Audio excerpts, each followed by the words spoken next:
Hello every one, എല്ലാവർക്കും പുതിയൊരു എപ്പിസോഡിലേക്ക് വളരെ ഹാർദമായ സ്വാഗതം.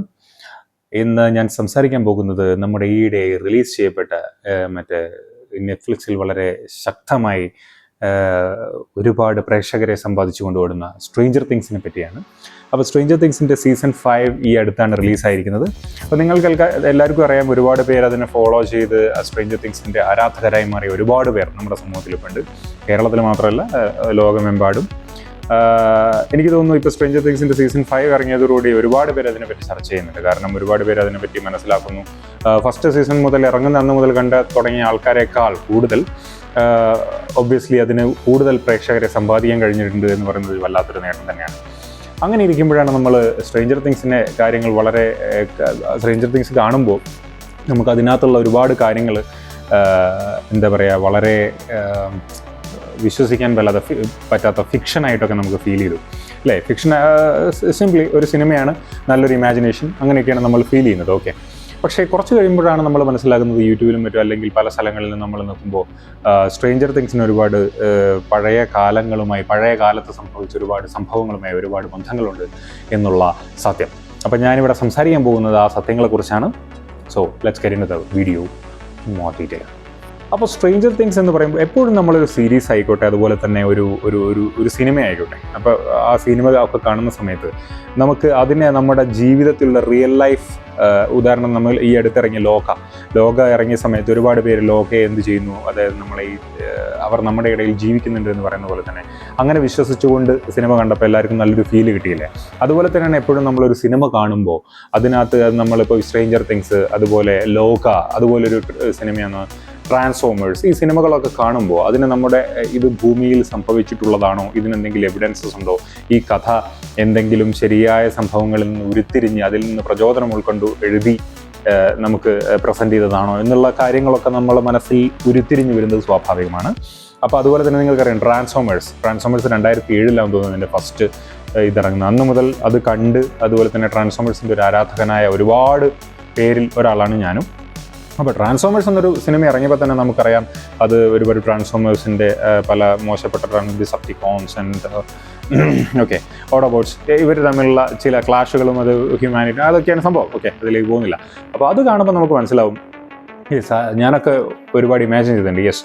ഐ ഇമാജിൻഡ് ഇങ്ങനെയൊക്കെ ഉണ്ടായിരുന്നെങ്കിൽ ഒരുപക്ഷെ മനുഷ്യന്മാരങ്ങനെ കണ്ട് അതിനെപ്പറ്റി തെളിവുകളും മറ്റും, ടോപ്പ് സീക്രട്ട് എന്നൊക്കെ പറയപ്പെടുന്ന തെളിവുകളും മറ്റും ഉള്ളത് കൊണ്ടൊക്കെ ആയിരിക്കും, അതിൽ നിന്നൊക്കെ പ്രചോദനം ഉൾക്കൊണ്ടായിരിക്കും ഇങ്ങനെയുള്ള സംഭവങ്ങളൊക്കെ എഴുതുന്നത് എന്നുള്ളത്, അല്ലെങ്കിൽ ഇങ്ങനെയുള്ള സിനിമ ഉണ്ടാക്കിയെന്നുള്ളത്. അങ്ങനെയുള്ള പല സിനിമകളെ പറ്റി നമ്മൾ ചിന്തിക്കുകയാണെങ്കിലും നമ്മുടെ ഇടയിൽ അതിൻ്റെ ചില ട്രൂത്ത്സ് ഒളിഞ്ഞിരിപ്പുണ്ട് എന്നൊക്കെ നമുക്ക് തോന്നിയിട്ടുണ്ട്. പലതിലും സത്യങ്ങളുണ്ട് താനും, ഫിക്ഷൻ കൂടുതലായിട്ട് ഒരു സിനിമയിലേക്ക് ആഡ് ചെയ്യുമെങ്കിലും. അപ്പോൾ അങ്ങനെ ഒരു സിനിമ തന്നെയാണ് സ്ട്രേഞ്ചർ തിങ്സും. സ്ട്രേഞ്ചർ തിങ്സിൻ്റെ പിന്നിലും ഒരുപാട് സത്യങ്ങളുണ്ട്. ആ സത്യങ്ങൾ പറ്റി പറയുമ്പോൾ നമുക്ക് 2 പേരുകളാണ് ആദ്യം മനസ്സിലേക്ക് ഓടിയെത്തുന്നത്. ആ 2 പേരുകളെ അതിനകത്തുള്ളൂ. ഒന്നാമത്തത് MK Ultra, രണ്ടാമത്തത് മോൺടോക്ക് പ്രൊജക്റ്റ്. MK Ultrയും മോൺടോക്ക് പ്രൊജക്റ്റും രണ്ടും കുപ്രസിദ്ധി ആർജിച്ച 2 പ്രൊജക്ട്സാണ്, ഓപ്പറേഷൻസാണ്. അത് ഓപ്പറേഷൻസ് പറയാൻ പറ്റില്ല, പ്രൊജക്ട്സ് ആണ് US ഗവൺമെൻറ്റിൻ്റെ. ഇത് നടന്നിരിക്കുന്നത്, ഉദാഹരണത്തിന് MK Ultra എന്ന് പറയുന്ന ആ ഒരു സംഭവം നടന്നിരിക്കുന്നത് 1950 മുതൽ ഏകദേശം 1970കളുടെ തുടക്കം വരെയാണ് അത് നടന്നിരിക്കുന്നത്. അതുപോലെ തന്നെ മോൺടോക്ക് പ്രൊജക്റ്റ് നടന്നിരിക്കുന്നത് ഏകദേശം 1960s തൊട്ട് 60s ഏർലിയർ സ്റ്റേജസ് തൊട്ട് 1980s വരെയാണ്. അപ്പോൾ നമുക്ക് എന്താണ് ഈ 2 സംഭവങ്ങൾ എന്ന് അതിലേക്ക് ഒന്ന് ചൂടിനിറങ്ങാം. അപ്പോൾ ഞാൻ ആദ്യം സംസാരിക്കാൻ ഉദ്ദേശിക്കുന്നത് MK Ultrയെ പറ്റിയാണ്. MK Ultra എന്ന് പറയുന്ന ആ ഒരു പേര് നിങ്ങൾക്ക് ഇൻ്റർനെറ്റിലൊക്കെ സെർച്ച് ചെയ്ത് കഴിഞ്ഞാൽ തന്നെ നിങ്ങൾക്ക് ഒരുപാട് മനസ്സിലാകും MK Ultraനെ പറ്റി. അതിനെപ്പറ്റി അറിയാവുന്ന കാര്യങ്ങൾ വളരെ ആശങ്കാജനകമായിട്ടുള്ള പല കാര്യങ്ങളുമാണ്. കാരണം MK Ultra എന്ന് പറയുന്നത് CIA, എല്ലാവർക്കും അറിയുന്ന സംഘടനയാണ് CIA, സെൻട്രൽ ഇൻ്റലിജൻസ് ഏജൻസി. അപ്പോൾ അവർ അമേരിക്കയുടെ ചാരസംഘടനയാണ്. അപ്പോൾ CIA ഹെഡ് ചെയ്ത് നടത്തിയ ഒരു പ്രൊജക്റ്റായിരുന്നു MK Ultra. MK Ultra എന്ന് പറയുന്നത് അതിനെപ്പറ്റി പറയുമ്പോൾ കൂടുതലായിട്ട് സൈക്കിക്, അതുപോലെ തന്നെ എന്താ പറയുക, LSD, ഡ്രഗ്സ്, ഇങ്ങനെയുള്ള വളരെ ഡേഞ്ചറസ് ആയിട്ടുള്ള കാര്യങ്ങൾ കൊണ്ട് ഒരു മനുഷ്യൻ്റെ ഹ്യൂമൻ ബ്രെയിനെ കൺട്രോൾ ചെയ്യുക, മൈൻഡിനെ കൺട്രോൾ ചെയ്യാനുള്ള മൈൻഡ് കൺട്രോളിങ് പ്രൊജക്ട്സ്, എക്സ്പെരിമെൻറ്റ്സ് ആയിരുന്നു അവരവിടെ നടത്തിയിട്ടുണ്ടായിരുന്നത്. അതിന് ഒരുപാട് മാർഗ്ഗങ്ങൾ അവർ സ്വീകരിച്ചിട്ടുണ്ട്. ഈ LSD ഡ്രഗ്സ്, അത് കൂടാതെ തന്നെ ഇലക്ട്രിക് ഷോക്ക്, അങ്ങനെ ഒരുപാട് സംഭവങ്ങൾ അവർ ഐസൊലേറ്റ് ചെയ്യാന്നൊക്കെ പറയുമ്പോൾ നിങ്ങൾക്ക് ആലോചിക്കാം, ഒരാളെ ഐസൊലേറ്റ് ചെയ്യാന്ന് വെച്ചാൽ അത്രയും പാരമ്യതയിലുള്ള ഐസൊലേഷൻ ആയിരിക്കും, അത്രയും ടോർച്ചേർഡ് ആയിട്ടുള്ള. ഇതും പറയുന്നത് they tortured the people. Okay, they tortured the people, they got recruited to this project. അപ്പോൾ അങ്ങനെയും പറയപ്പെടുന്നു. അപ്പോൾ നിങ്ങൾക്ക് ആലോചിക്കുക എത്ര കണ്ട് മാരകമായിരുന്നു, ആശങ്കാജനകമായ വളരെ നീചമായ പ്രവൃത്തിയായിരുന്നു CIA ഭാഗത്തു നിന്നും MK Ultra എന്ന് പറയുന്ന പ്രൊജക്റ്റ് വഴി ഉണ്ടായത് എന്നുള്ളത്. പക്ഷേ MK Ultra എന്ന് പറയുമ്പോൾ MK Ultrയും സ്ട്രേഞ്ചർ തിങ്സിനെയും നമ്മൾ കമ്പയർ ചെയ്യുമ്പോൾ അല്ലെങ്കിൽ കണക്ട് ചെയ്യാൻ നോക്കുമ്പോൾ അധികം കണക്ട് ആവില്ല. കാരണം എന്ന് വെച്ച് കഴിഞ്ഞാൽ MK Ultra ിൽ നിന്ന് കൂടുതൽ പ്രചോദനം സ്ട്രേഞ്ചർ തിങ്സ് ഉൾക്കൊണ്ടിട്ടില്ല. ഞാൻ എടുത്ത് പറയാൻ പോകുന്ന മോണ്ടോക് പ്രൊജക്റ്റിനെ പറ്റി പറയുമ്പോൾ നിങ്ങൾക്ക് കൂടുതൽ മനസ്സിലാവും. കാരണം MK Ultrയിൽ ശരിക്കും പറഞ്ഞ് നമ്മളിപ്പോൾ MK Ultrയെ പറ്റി പഠിക്കാനോ അല്ലെങ്കിൽ അതിനെപ്പറ്റി കൂടുതൽ അറിയാനോ ശ്രമിച്ചു കഴിഞ്ഞ് കഴിഞ്ഞാൽ നമുക്ക് ഇവിടുന്ന് ഒരു ഇൻഫർമേഷനും കിട്ടില്ല. കാരണം ഒരുപാട് ഗൂഢാലോചന സിദ്ധാന്തം അല്ലെങ്കിൽ തെറ്റായ ഓരോ കാര്യങ്ങളല്ലാതെ അതിനെപ്പറ്റി ഒരു കാര്യവും ശരിക്കും പറഞ്ഞാൽ അവൈലബിൾ അല്ല. വിശ്വസനീയമായ തെളിവുകൾ വെച്ച് എന്തായിരുന്നു MK Ultra. അപ്പോൾ അത് ചെയ്തിരിക്കുന്ന ആൾക്കാരുടെ പേര് ഞാൻ പറഞ്ഞു. ഒരു കെമിസ്റ്റ് സിഡ്നി ഗ്ലോബറ്റ് അങ്ങനെ എന്തോ ഒരു പേരുള്ള ഒരു വ്യക്തിയാണ്. പിന്നെ ഒരാളും കൂടി ഉണ്ട്, ആൽബർട്ട് ലൈറ്റ് എന്തോ സംഭവം പേര്, എനിക്ക് കറക്റ്റ് പേര് ഓർമ്മയില്ല. You can search in internet, നിങ്ങൾക്ക് ഇൻ്റർനെറ്റിൽ നിന്ന് കിട്ടും. ഓക്കെ, അപ്പോൾ ഇവരായിരുന്നു ഇത് ഹെഡ് ചെയ്തുകൊണ്ടിരുന്നത്. അപ്പോൾ ഇതിലേക്ക് ഉള്ള വിവരങ്ങൾ പ്രകാരം ഇതിലേക്ക് ഇവർ സൈക്യാട്രിക് പേഷ്യൻസ്, അതുപോലെ എന്താ പറയുക പ്രിസണേഴ്സ്, ഇവരൊക്കെയാണ് ഇതിലേക്ക് റിക്രൂട്ട് ചെയ്തിട്ട് അവരിലൊക്കെയാണ് ഇവർ എക്സ്പെരിമെൻറ്റ് ചെയ്തിട്ടുള്ളത്. അപ്പോൾ അവരിലൊക്കെ എക്സ്പെരിമെൻറ്റ് ചെയ്തെന്ന് വെച്ചാൽ ഞാൻ നേരത്തെ പറഞ്ഞ LSD ആ കാര്യങ്ങളൊക്കെ ഉണ്ടല്ലോ, വളരെ നീചമായ ഇൻറ്റൻസ് ആയിട്ടുള്ള വളരെ ഹാർഡായിട്ടുള്ള മെത്തേഡ്സ് യൂസ് ചെയ്തുകൊണ്ടാണ് ഇവർ ചെയ്തുകൊണ്ടിരുന്നത്. I mean breaking their mind. അപ്പോൾ ഇതൊക്കെ MK Ultra എന്ന് പറയുന്ന സംഭവം കൂടുതൽ തെളിവുകളൊന്നും ഉണ്ടായിട്ടില്ല. അതുപോലെ തന്നെ പറയപ്പെടുന്നത് ഒരുപാട് ഇൻസ്റ്റിറ്റ്യൂഷൻസ് അതുപോലെ തന്നെ ഹോസ്പിറ്റൽസ് ഒക്കെ ഇതിൻ്റെ ഭാഗമായിട്ടുണ്ട് എന്നുള്ളതാണ്. ഏറ്റവും അത്ഭുതപ്പെടുന്നൊരു സംഭവം എന്ന് വെച്ച് കഴിഞ്ഞാൽ ഒരു ഫ്രണ്ടിൽ ഒരു ഫണ്ടറായിരിക്കും ഉണ്ടാവുക ഈ ഹോസ്പിറ്റൽസിനും ഇൻസ്റ്റിറ്റ്യൂഷൻസും ഒക്കെ ആയിട്ട്. അപ്പോൾ ആർക്കും അറിഞ്ഞിരുന്നില്ല ദാറ്റ് ഇതിൻ്റെ പുറകിൽ CIA ആണെന്നുള്ള. എന്താണ് ഇവിടെയുള്ള പേഷ്യൻസിന് സംഭവിക്കുന്നത്, അവരിലേക്ക് മരുന്ന് കുത്തിവെക്കുക, അതുപോലെ തന്നെ അവരറിയാതെ തന്നെ എക്സ്പെരിമെൻറ്റിൻ്റെ ഭാഗമാക്കി എന്നാണ് പറയപ്പെടുന്നത്. ഓക്കെ, അപ്പോൾ അതിന് നമ്മൾ സ്ട്രേഞ്ചർ തിങ്സിന് ഇതുമായിട്ട് കണക്ട് ചെയ്യുമ്പോൾ കുറച്ച് കാര്യങ്ങൾ നമുക്ക് ആ എല്ലിനൊക്കെ സംഭവിച്ച് വെച്ച് നോക്കുമ്പോൾ കുറച്ച് കാര്യങ്ങൾ ഇതിനകത്തേക്ക് കണക്ട് ചെയ്യാൻ പറ്റുന്നതാണ്. MK Ultra എന്ന് പറയുന്ന പ്രൊജക്റ്റ് നടക്കുന്നത് ഈ കോൾഡ് വാറിൻ്റെ സമയത്തൊക്കെയാണ്. അൾട്ടിമേറ്റ്ലി ഇതിൻ്റെ എയിം എന്ന് പറയുന്നത് ഹ്യൂമൻ മൈൻഡ് കൺട്രോൾ ചെയ്യുക, അതുവഴി ഹ്യൂമൻസിനെ വെപ്പണൈസ് ചെയ്യുക. ഓക്കെ, നിങ്ങൾക്ക് മനസ്സിലാവും, വെപ്പണൈസ് ചെയ്യാം. ആ ഒരു രീതിയിലാണ് MK Ultra എന്നുള്ള പ്രൊജക്റ്റ് വിഭാവനം ചെയ്യപ്പെട്ടത്. അത് ഒരുപാട് പ്രശ്നങ്ങൾ ഉണ്ടാക്കിയിട്ടുണ്ട്. അതായത് ന്യൂറം കോഡ് അങ്ങനെ ഒരു ലോ ഒക്കെ ഉണ്ടായിരുന്നു. അതിനൊക്കെ വിരുദ്ധമായിട്ട് പേഷ്യൻസിനെയും മറ്റുള്ള മനുഷ്യന്മാരുടെ, അതായത് ഇതിനകത്തേക്ക് എടുത്ത അല്ലെങ്കിൽ ഈ പ്രൊജക്റ്റിൻ്റെ ഭാഗമായ ആൾക്കാരുടെ കൺസെൻറ്റ് ഇല്ലാതെ അവർ പോലും അറിയാതൊക്കെയാണ് ഈ എക്സ്പെരിമെൻറ്റ്സ് അവരിൽ നടത്തിയിട്ടുള്ളത്. ഒരുപാട് പേര് മരിച്ചുപോയി, ഒരുപാട് പേര് അതിൻ്റെ പ്രശ്നങ്ങളുമായി ജീവിച്ചു. അങ്ങനെയുള്ള ഒരുപാട് സംഭവങ്ങളൊക്കെ ഈ MK Ultrയുടെ ഭാഗത്ത് ഉണ്ടായിട്ടുണ്ട്. അങ്ങനെ അതിനുശേഷം MK Ultra എന്ന പ്രൊജക്റ്റ് ഏകദേശം 1970s ക്ലോസ് ചെയ്യുകയാണ് ഉണ്ടായത്. So now we talk about Montauk project എന്ന് പറയുന്നത് നമുക്ക് കംപ്ലീറ്റ്ലി സ്ട്രേഞ്ചർ തിങ്സുമായിട്ട് കണക്ട് ചെയ്യാൻ പറ്റുന്ന ഒരു സംഭവമാണ്.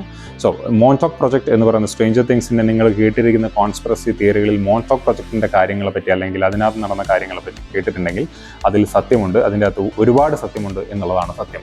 മോണ്ടോക് പ്രൊജക്റ്റ് എന്ന് പറയുന്ന ടൈറ്റിലായിരുന്നു ഒരു സമയത്ത് ഈ സ്ട്രേഞ്ചർ തിങ്സിൻ്റെ മേക്കേഴ്സ് സജസ്റ്റ് ചെയ്തിരുന്ന അല്ലെങ്കിൽ പ്ലാൻ ചെയ്തിരുന്ന ടൈറ്റിൽ. എന്നാൽ നെറ്റ്ഫ്ലിക്സ് ഇതിലിടപെടുകയും അതിനുശേഷം നെറ്റ്ഫ്ലിക്സ് പറഞ്ഞു ഇത് നമുക്ക് വേണ്ട, നമുക്ക് വേറെ ഒരു ടൈറ്റിൽ കൊടുക്കാം, അതായത് കുറച്ചുകൂടി ആൾക്കാരിലേക്ക് ഡീപ്പറായിട്ട് ഇറങ്ങി ചെല്ലാൻ പറ്റുന്ന ഒരു ടൈറ്റിൽ. അങ്ങനെയാണ് നെറ്റ്ഫ്ലിക്സ് ആണ് സജസ്റ്റ് ചെയ്യുന്നത് സ്ട്രേഞ്ചർ തിങ്സ് എന്ന് പറയുന്ന ടൈറ്റിൽ. അതാണ് നമ്മളിപ്പോൾ കണ്ടുപിടിക്കുന്നത്. അപ്പം മോണ്ടോക് പ്രൊജക്റ്റ് എന്ന് പറയുന്നത് ഒരു സംശയവുമില്ല ഈ ലോകത്ത്, അതായത് US ഗവൺമെൻറ്റിൻ്റെ കീഴിൽ നടന്ന വേറൊരു നീചമായ ഒരു പ്രൊജക്റ്റായിരുന്നു മോണ്ടോക് പ്രൊജക്റ്റ്.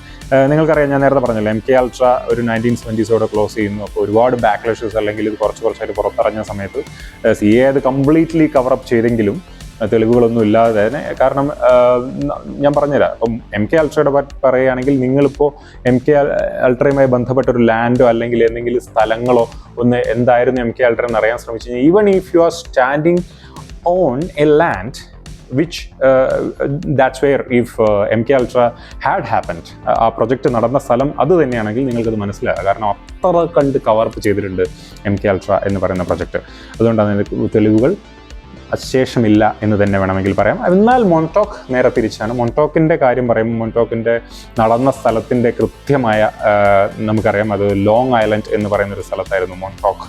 ലോങ് ഐലൻഡ് എന്ന സ്ഥലത്ത് US മിലിറ്ററി ബേസ് ഉണ്ടായിരുന്നു, എയർഫോഴ്സ് ബേസ് ഉണ്ടായിരുന്നു. അവിടെയാണ് മോൺടോക്ക് പ്രൊജക്റ്റ് നടക്കുന്നത്. മോൺടോക്ക് പ്രൊജക്റ്റ് എങ്ങനെയായിരുന്നു ചെയ്തതെന്ന് വെച്ച് കഴിഞ്ഞാൽ നിങ്ങൾക്ക് ക്ലിയർലി റെഫറൻസ് എടുക്കാം. സ്ട്രേഞ്ചർ തിങ്സിന് നമ്മൾ എൽ എന്ന് പറയുന്ന ക്യാരക്ടറൊക്കെ ഉണ്ടല്ലോ. അപ്പോൾ ആ ക്യാരക്ടറിനൊക്കെ അതിലൂടെ കടന്നു പോകുന്ന ചില സന്ദർഭങ്ങൾ നിങ്ങൾ കണ്ടിട്ടാ.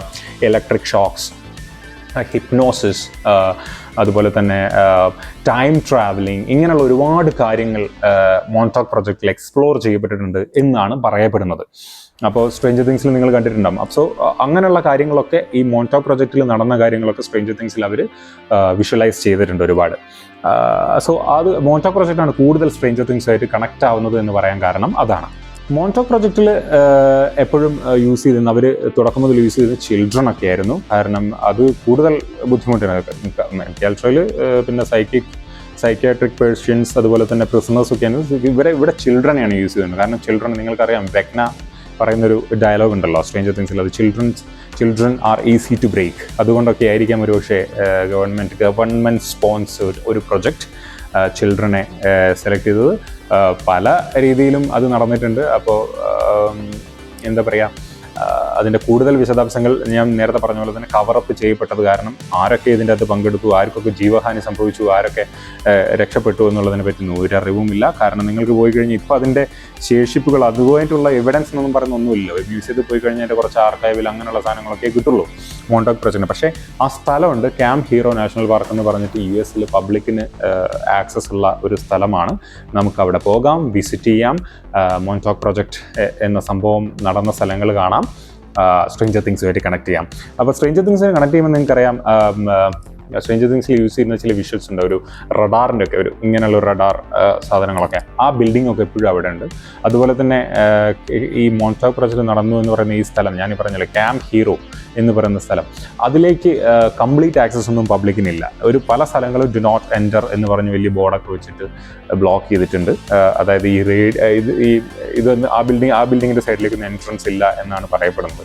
പക്ഷേ ആരൊക്കെയോ ചാടി പോകുന്നു എന്തൊക്കെയോ ചെയ്യുന്നൊക്കെ ഉണ്ട്, പക്ഷെ അതൊന്നും പുറത്തേക്ക് വരുന്നില്ല. ഓക്കെ, എനിവേസ്, അപ്പോൾ അതിനെപ്പറ്റി പറയുമ്പോൾ ഈ എൻട്രി ഇല്ല എന്ന് പറഞ്ഞല്ലോ. അപ്പോൾ ആ ഭാഗത്ത് ഗവൺമെൻറ് കൊടുക്കുന്ന ജസ്റ്റിഫിക്കേഷൻ എന്തുകൊണ്ട് എൻട്രി ഇല്ല എന്ന് ചോദിച്ചു കഴിഞ്ഞാൽ അതൊരു മിലിറ്ററി ബേസ്മെൻ്റ് ആയിരുന്നു, അതുകൊണ്ട് ഒരുപാട് ഹസാഡസ് ആയിട്ടുള്ള അല്ലെങ്കിൽ മനുഷ്യ ജീവന് ഭീഷണിയാകുന്ന ഒരുപാട് കാര്യങ്ങൾ അവിടെ ഉണ്ട് എന്നുള്ളതാണ്. അതൊരു സംശയകരമായ വസ്തുത തന്നെ. കാരണം എപ്പോഴും ഒരു മിലിറ്ററി അവരുടെ ബേസ് ഇവാക്യുവേറ്റ് ചെയ്യുന്ന സമയത്ത് അതിനകത്തുള്ള എല്ലാ ഹസാഡസ് ആയിട്ടുള്ള കാര്യങ്ങളും എടുത്തിട്ടാണ് പോവുക. കാരണം മിലിറ്ററി ബേസ് എന്ന് പറഞ്ഞാൽ വലിയ, പ്രത്യേകിച്ച് എയർഫോഴ്സ് ബേസ് എന്നൊക്കെ പറയുന്നത് വലിയൊരു ഏരിയ തന്നെ അതിനുണ്ടാവും. ഓക്കെ, ആ ഏരിയ ഇവാക്യുവേറ്റ് ചെയ്യുന്ന സമയത്ത് ആ ഏരിയ കംപ്ലീറ്റ് ആയിട്ട് കൂട്ടിപ്പോയി അതിന് ഉപയോഗശൂന്യം ഒന്നും നടത്താൻ പാടില്ല എന്നുള്ള കണ്ടീഷനിലൊക്കെ പോകുന്ന വളരെ എന്താ പറയുക, ഒന്നുകിൽ അവിടുന്ന് വെക്കേറ്റ് ചെയ്യേണ്ട ആവശ്യമില്ല, ഒരു പ്രശ്നം അല്ലെങ്കിൽ അതുപോലെ വെക്കേറ്റ് ചെയ്യുന്നുണ്ടെങ്കിൽ ആ ഏരിയ വേറൊരു കാര്യത്തിന് ഉപയോഗിക്കും.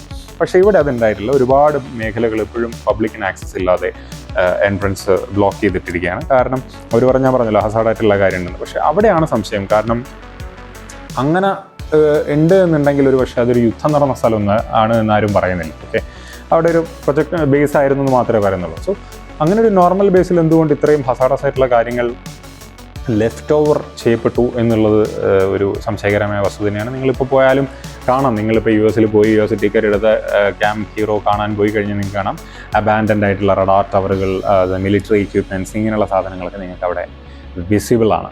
സോ ക്യാമ്പ് ഹീറോ എന്ന് പറയുന്നത് ഞാൻ പറഞ്ഞതുപോലെ സ്ട്രേഞ്ചർ തിങ്സുമായിട്ട് ഒരുപാട് കണക്ട് ചെയ്യാൻ പറ്റും, ഞാൻ നേരത്തെ പറഞ്ഞല്ലോ.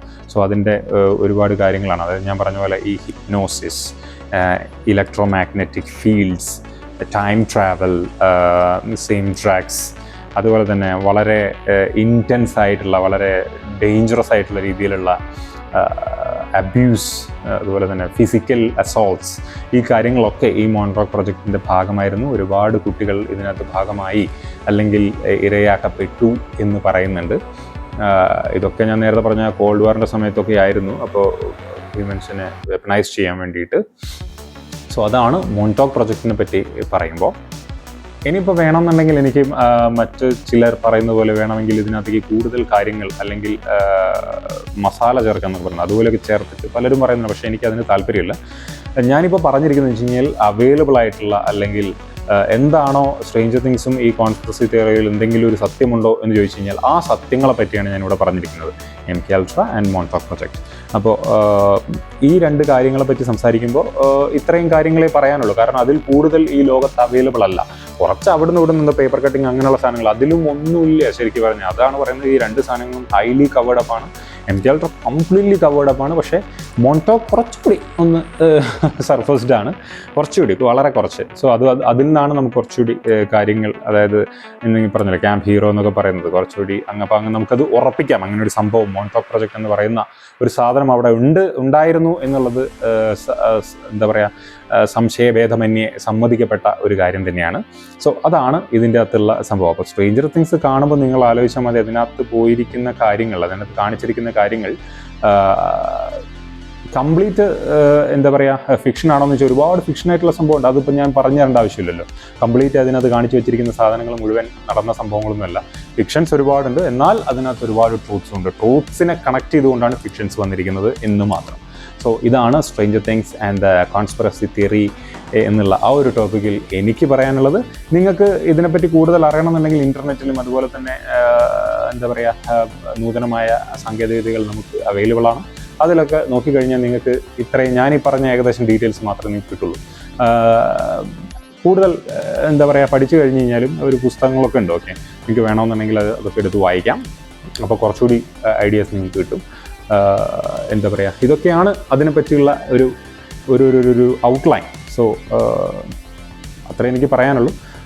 I just wanted to make a video something like this. കുറച്ച് ദിവസങ്ങളായി ഞാനിങ്ങനെ ആലോചിക്കുന്നു. So thank you. Goodbye പറയുന്നതിന് ഒരു കാര്യം കൂടി പറയാൻ പറഞ്ഞു. നിങ്ങളിപ്പോൾ ഇതിപ്പം കാണുന്നുണ്ടോ എന്നുള്ളത് എനിക്കറിയില്ല. ഇപ്പോൾ കാണുന്ന ആൾക്കാരോട് എനിക്ക് പറയാനുള്ളത്, നിങ്ങൾ എൻ്റെ ചാനൽ സബ്സ്ക്രൈബ് ചെയ്തിട്ടില്ലെങ്കിൽ ഒന്ന് സബ്സ്ക്രൈബ് ചെയ്യുക. അതുപോലെ തന്നെ ഈ വീഡിയോയ്ക്ക് ലൈക്കും ചെയ്യുക. ചുമ്മാ കണ്ടിട്ട് പോകരുത്. അത് വളരെയധികം എനിക്ക് പ്രചോദനം തരുന്നൊരു കാര്യം തന്നെയാണ്. So now it's time to say goodbye. Thank you and good bye.